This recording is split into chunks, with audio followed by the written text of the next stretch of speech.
Hello. This is just going to be a quick little video to fill you all in on what to expect in the coming future.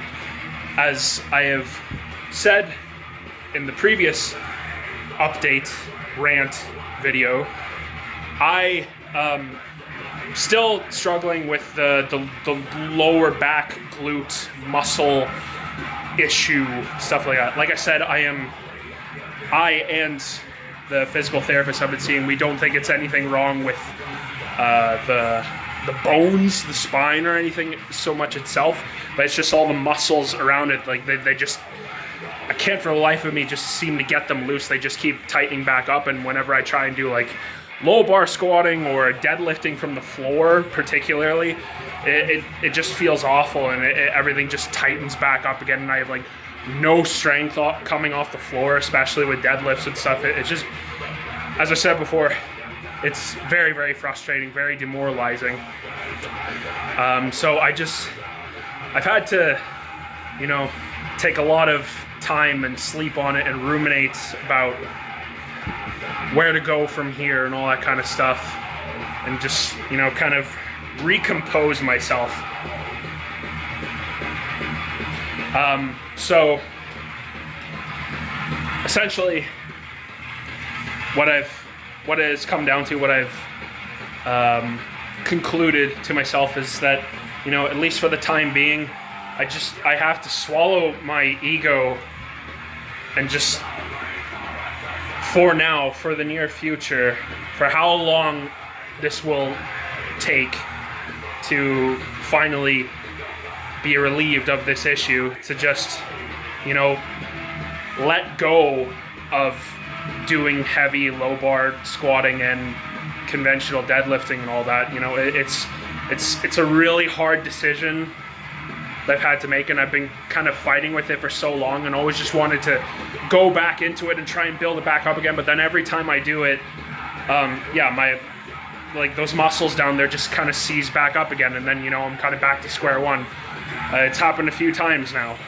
Like I've said in that previous video, it's not felt as severe as my initial experience with it, but yeah, it just keeps resurfacing. So I just have to make the really tough decision to, just for the time being, just to let it go and try and very, very, very gradually and slowly build my muscles and all of that back up again.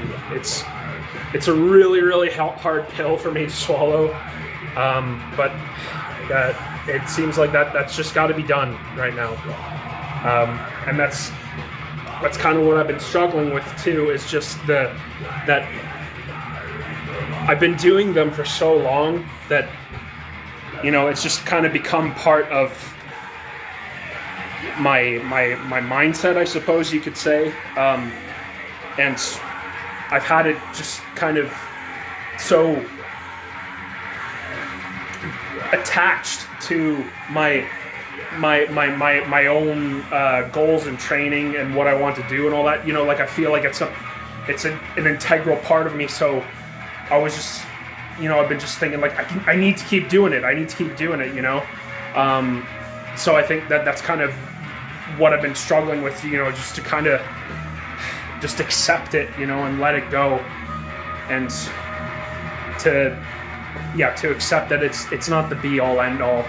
And what matters most, like I said before, is that I keep training, I keep staying active, and I keep pushing for goals, because that's what keeps me going. That's what keeps me healthy in both mind and body, So essentially from this, it's going to be like a pivot. You can call it a pivot.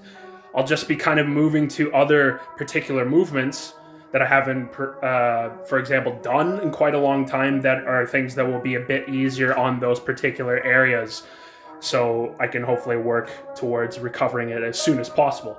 So, for example, I just recently started front squatting again, because I figured I'll do, like, attacking the legs and stuff like that. I'll do things where my torso is more upright. I'm not using too much lower back and posterior chain, like with a low bar squat.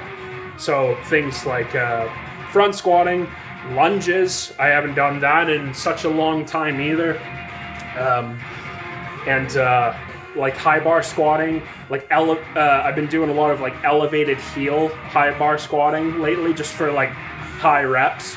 ATG, high bar squatting, stuff like that for volume. Just kind of stuff that's more so directly pounding the quads and glutes as well, but just not having so much that lean, where I'm having more stress on the lower back and all that stuff that kind of results in the muscles tightening back up severely again. And on top of that, I figured, if I'm pivoting stuff, why don't I try and do overhead pressing again? Oh yeah! I started overhead pressing again recently, and I gotta tell you, I did not realize how much I missed overhead pressing. God, I love overhead pressing. It's so great. I have to take it a bit on the chin that I'm not as strong as I used to be, but of course, I was doing it frequently, 2 or 3 times a week in the past, so obviously not going to be as strong as I was then, but it's coming back quite well. So expect some footage of that, me getting back into overhead pressing again, heavy overhead pressing. So, and this is what I'm getting at here. I've had a whole bunch of experiences in my life where I get these massive demoralizing setbacks and stuff like that, and I've said it before and I'll say it again. When you encounter these kind of big, massive obstructions and problems in your life, try and think of them as not simply just obstructions, but think of them as potentially, forks in the road. They could potentially, one door closes, another one can open. Think of them as, try and seize the opportunity that it can provide to go towards and do other things that maybe you've wanted to do that you haven't gotten to in a long time. Stuff like that. Try and make problems into gifts. So that's what I'm trying to do right now. Just pivot things to other goals that are going to motivate me to keep pushing. Because at the end of the day, that fuels my fire, man, is to keep pushing for new goals. So, and that it helps here, man, that I have other things to push for. Like deadlifting was going awesome, squat as well, low bar squat, and it's super demoralizing because I was coming off of that huge high and I was ready to keep pushing forward, but it's just a lot of stuff that's out of my control, and it's incredibly demoralizing and frustrating, but I have to, like I said, just take it on the chin and keep pushing forward. And that's ultimately a message that I would like to give to you all as well. No matter where you are, what your problems may be, try and think of ways that you can capitalize on it in some way to make the situation better, or to do something that maybe you haven't been able to do or wanted to get to for quite a while. Doors can open and close, and you just gotta know which ones to take. I'm just kind of rambling now, going in circles. You get the idea, wishy-washy, mishy-mushy stuff. But yeah, that's what to expect moving forward. Some new things, returning things. So let's get it.